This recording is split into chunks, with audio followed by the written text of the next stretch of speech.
That's it, shot! Yes! There's this guy happy. There we go. Get in there. Get in there. Back to winning ways after Brentford. Get in there, you sexy ready white beauties.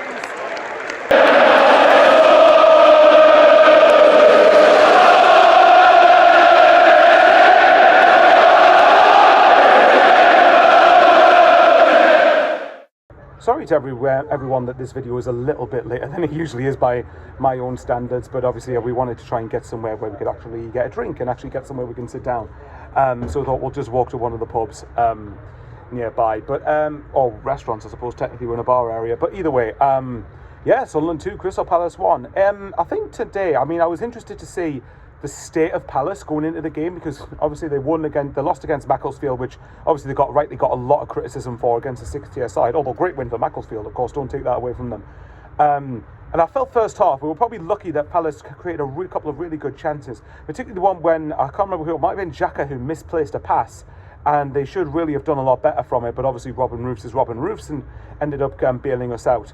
Obviously the goal, I think it was Brennan Johnson, but I need to check the stats back, but it was a really clever finish from a rebound, not a rebound, but sort of a second ball from a set piece. But, you know, I suppose from Sunderland's point of view, it's always very frustrating to concede, especially when I feel it's a goal we could be preventing and doing better with. And I was kind of thinking, oh no, Palace are better away from home, and they tend to, I think the results of the table do show they have got more wins on the road than at Selhurst Park. But having said that, I thought what was crucial from Sunderland was to respond very, very quickly.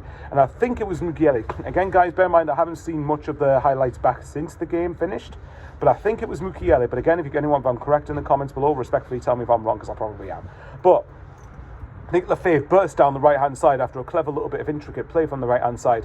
And then obviously he drills a ball right across into near the 6-yard box. And Lefebvre just turns up to slot the ball into the bottom right corner.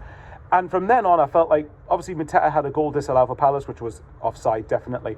In real time, I thought it looked quite close, actually, but nah, thankfully it was deemed to be offside.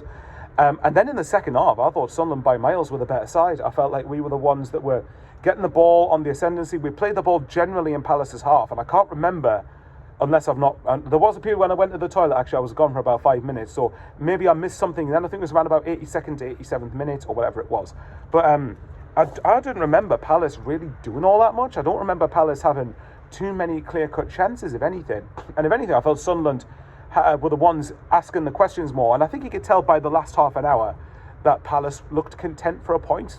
And don't get us wrong, I had a funny feeling about today before all the Gahey and Glasner stuff came out. I felt it's a trick, because I still think Palace is a trickier opponent than people expected. Yes, I know we've probably played them at the right time, in the sense that they aren't on good form. They're on a really bad place at the minute, having lost to Macclesfield, and with Gahey going and Glasner announcing officially that he's leaving at the end of the season.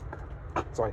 But I would argue also, to flip it the other way, Brentford caught us at the right time. Brentford caught us at a really good time when we played a lot of games, every few days practically before then, and they were the fourth game, I think it was, in about 10 days in the Premier League over the festive period. And yeah, obviously it's not Brentford's problem, by the way. You know, they've got to beat what's in front of them. But I think it sort of swings in roundabouts, really. And what's good now is that's the last game we have to play. When AFCON's on, obviously Diarra and Talby will be back next week, unless, of course, they get injured for West Ham. So, and obviously they won today, so that's going to be a tricky game. But regardless of that, though, I felt like Sunderland were the ones actually asking more of the questions. If I had to pick a man of the match, I thought Lefebvre was outstanding. I thought, not just for the fact he scored, but I think nearly everything we did going forward came through him. And more than anything, I'm delighted for him with the response he showed after Brentford. Obviously, I did a live stream the day after the Everton game in the Cup, but I did feel like a lot of the criticism that Lefebvre got, although some of it was warranted, obviously, because you don't Pinecca a penalty for me when you're 1-0 down, but I felt the extent of some of the criticism was ridiculous.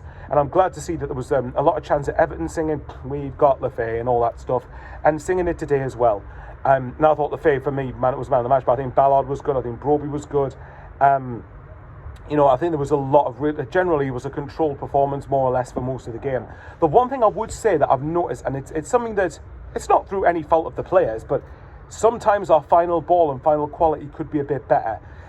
But I've always been quick to point out, and I do still stand by this, that actually one of the biggest reasons that I think it's important we stay up is because next season we will have much more financial scope to be able to go out and actually invest in, say, better wingers or better forwards or whatever. Although I actually would like to see what happens with Brobbey when we get chances to him on a regular basis, because at best, Brobbey's lucky if he gets 2 chances a game, 2 big ones, especially with the way Sunderland play. But I think with the wingers, I mean, someone like Mundell, who I thought Mundell obviously did pretty much everything right apart from his end product. And I think more than anything with Mundell, and I love Mundell to bits, by the way, I do not want for 1 second to suggest that I don't like Mundell whatsoever. But for me, I feel like Mundell's a high-end championship winger, and I'm not sure if he's good enough to be starting in the Premier League. But I do appreciate that for this game, we didn't have Traore, we didn't have Talby, so therefore it was always going to be the case that Mundell probably was going to start. And he put a hell of a shift in, by the way. I was very impressed with the work ethic he put in, and he always has that. And I think as a squad option, I wouldn't mind him being there, but I would like to have someone better starting than him. But I think Talby obviously coming back next week, hopefully will help with that. But I think ultimately, I still think right winger is the area that we need to really recruit for this window if we can, especially considering that Trey Hume, I think, was more or less the right wing or the right midfielder today. Obviously, there was a couple of times he kind of inverted into a midfield for me, but, you know, I think that's something that I've just noticed. Our final ball could be a little bit better. And I think it's no wonder with that why we are probably the 2nd or 3rd lowest goal scorers in the league. The good thing, though, is because so defensively in general, we've been outstanding, and that's generally what's going to keep us up, I think.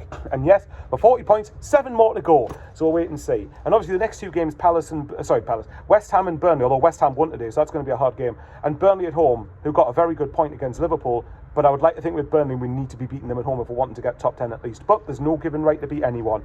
So we'll wait and see what happens. But anyway, guys, I'll love you and leave you and save you from more waffling.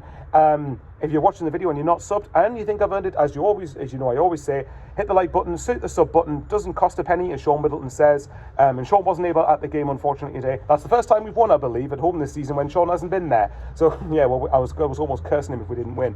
But yeah, love him to bits though, and love you lots of bits. And obviously, yeah, if you hit this, like button, hit the sub button, respectfully comment below, share the video around, be much appreciated.